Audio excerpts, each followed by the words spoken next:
It's the Happy Families podcast. It's the podcast for the time-poor parent who just wants answers now. G'day, this is Dr. Justin Coulson with Kate Mead today. Kate is Kate, I just said you're replacing Kylie.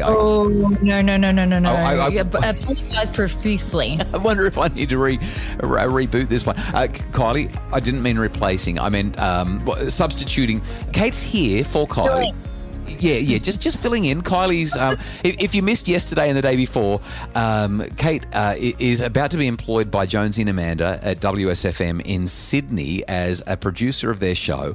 Kate's got 3 kids, and because Kylie and I are moving house, Kylie is getting all that stuff organised and therefore is not available for the podcast this week, which is, I miss Kylie. But Kate, you're doing a wonderful job filling in, and it's great to have you to join us for this conversation today. Now, you wanted to talk about food again, by the way. Yeah. So yesterday the highlight was food, right? Like if you've got kids in ISO, food. Food will get them through. About a week and a half ago, Kate, I got a message come through via the Happy Families Premium Members Facebook group. So everyone who's a premium member with our Happy Families memberships, they get to engage with me and with the premium members community and just talk about the stuff that's going on for them as parents. And this particular mum, her name is Mirinda, she said, and I quote, "I hate dinner time. Like, I loathe it. I'm by myself a lot with the kids all the time and, well, I hate dinner time. I hate sitting there while I eat as I eat quicker. I feel like it's the end of the day and sitting there for half an hour sucks the life out of me." And, Kate, I don't know if you've ever felt that. Yes. I read it, I just cracked up. I was like, yep. I can't see my hands are in the air. I'm saying, thank you for saying it. Oh, my goodness. And isn't it nice to not feel alone?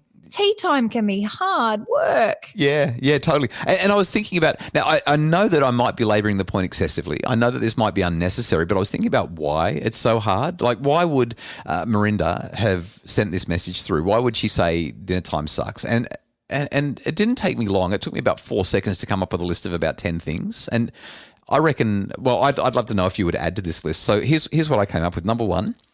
Dinner time is the worst because the kids are like, let's face it, we love food. We want to have good food, but it's so hard to enjoy it because the kids are tired and we're tired.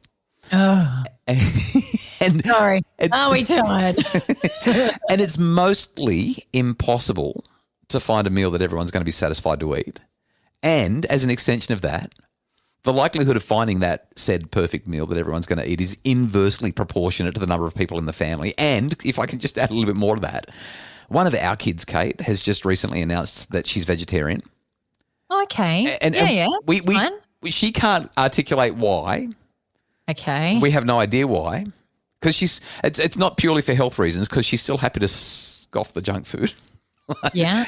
Maybe it's for ethical reasons. I don't. Anyway, but what that's done is that's added a disproportionate level of distress and angst and general dread to our evenings, and it's increased the likelihood of disagreements at mealtime to an all-time high because it's so hard to find the perfect meal. And like, there's just the kids are tired, right? So they'd rather be watching TV or on an app talking to their friends or something. It's like, oh, do I have to come to the table?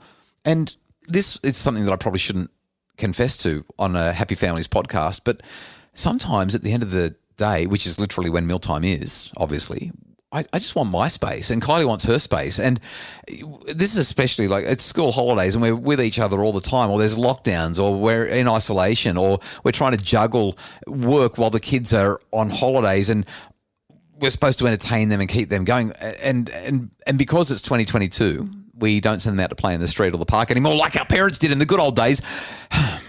And I know that you just said I probably shouldn't say this. Yeah. But as a mother of 3, I applaud you and say thank you for saying that. But it's okay. Thank you. Do you like mealtimes? No, because I'm not a great cook, number 1. Okay, so the food's not that good anyway. I'm sure you're not that bad. I mean, the family's still alive, right? You still have, they're still alive. They're all still kicking. All is good. Mm-hmm. You still enjoyed the time that you get to sit down together. Oh, so you're making it nice now, but we've got Mirinda who's saying no, and I've just said no, and now you're saying, but it's nice. No. You can enjoy though. But it's like I don't know what the percentage is, but they're not all perfect. You get the 1 out of 10ers that you go, that was a really nice meal. Probably Sunday lunch. It was a roast or something, but minus the meat for the daughter that's giving up vegetarian.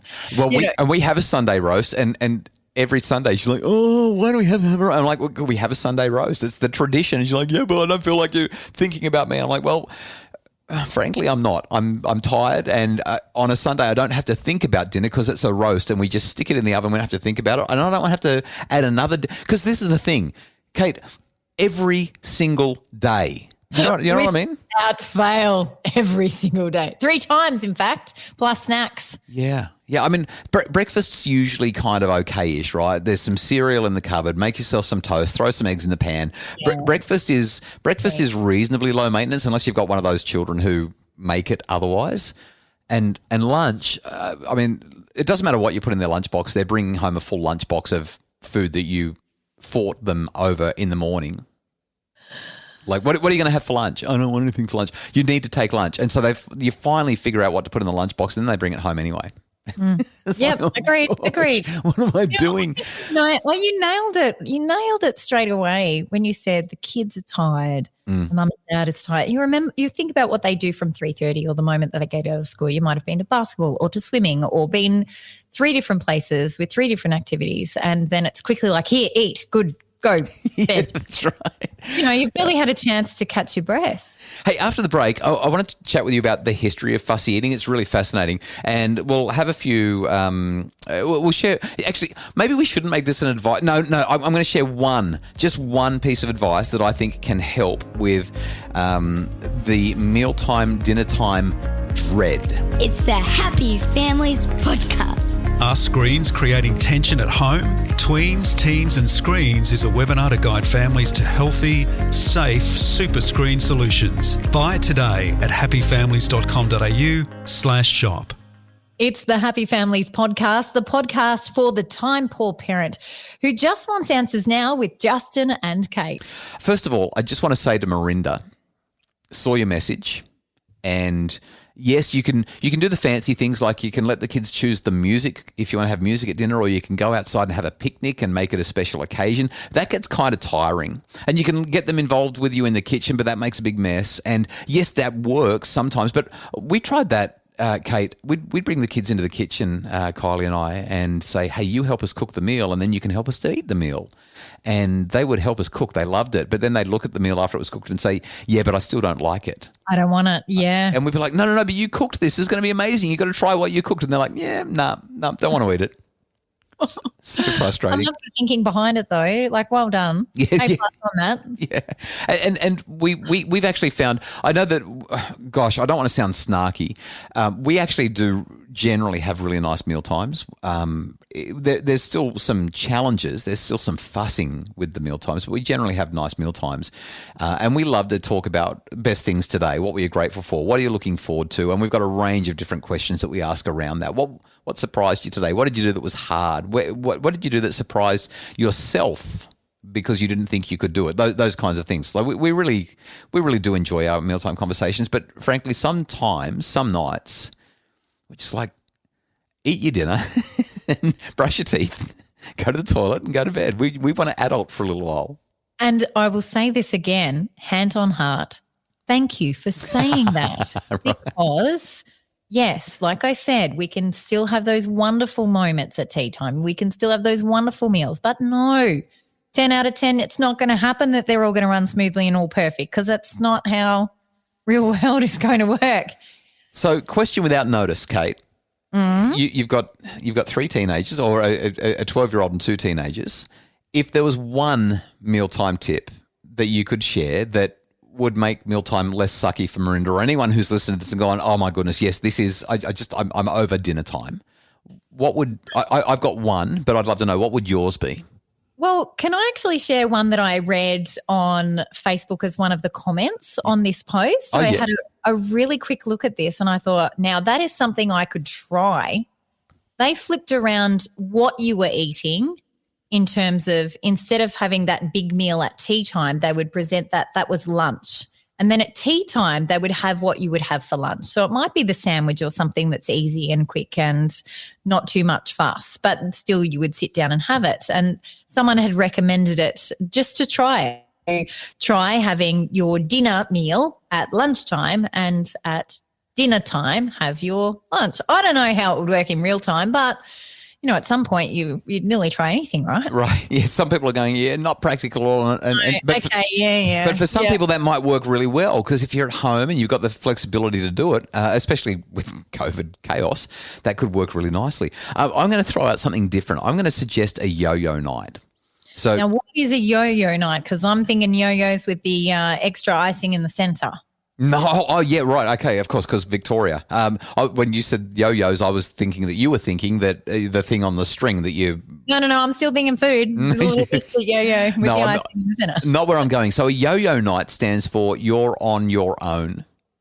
Your night on your own.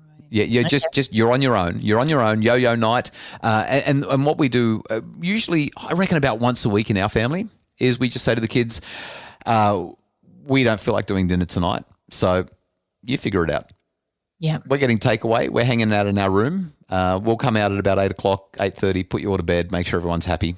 Good night. And I mean, we can probably get away with this, right? Because we've got a couple of kids who are over 18. We've got a 14-year-old, an 11-year-old, and a 7-year-old. And they know the deal. Make sure the 7-year-old eats something.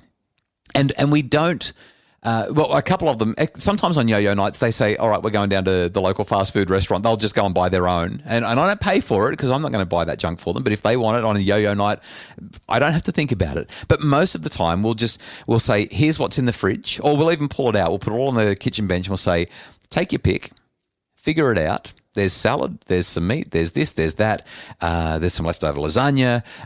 Have a healthy, nutritious meal. Make sure there's some colour on your plate. We're going to our bedroom. Make sure the food gets put away and the kitchen gets cleaned up. And I'm not suggesting you can do that with a 2-year-old, Kate. No.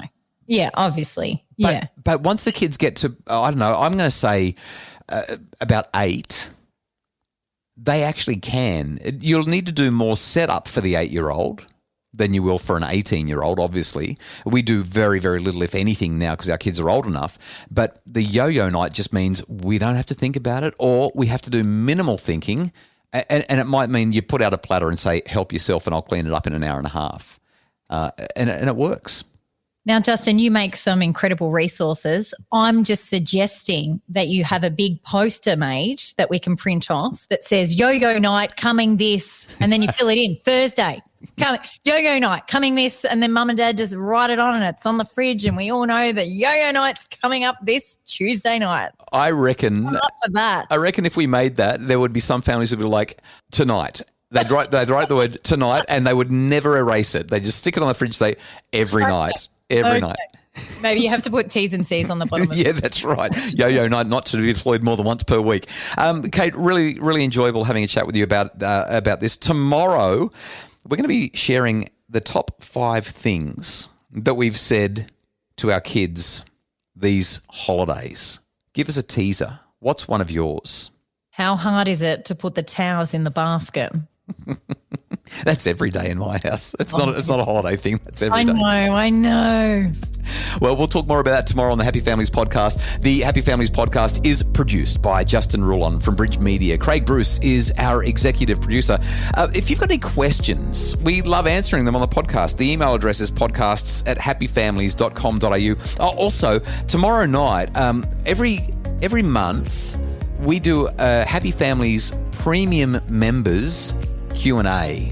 So tomorrow night, I'm going to be answering specific questions that our Happy Families members have been asking about how to make family life run a little bit more smoothly. If you're not a Happy Families member, please check out all the details to make your family happier. It's remarkably cheap and jam-packed full of value. All the details at happyfamilies.com.au.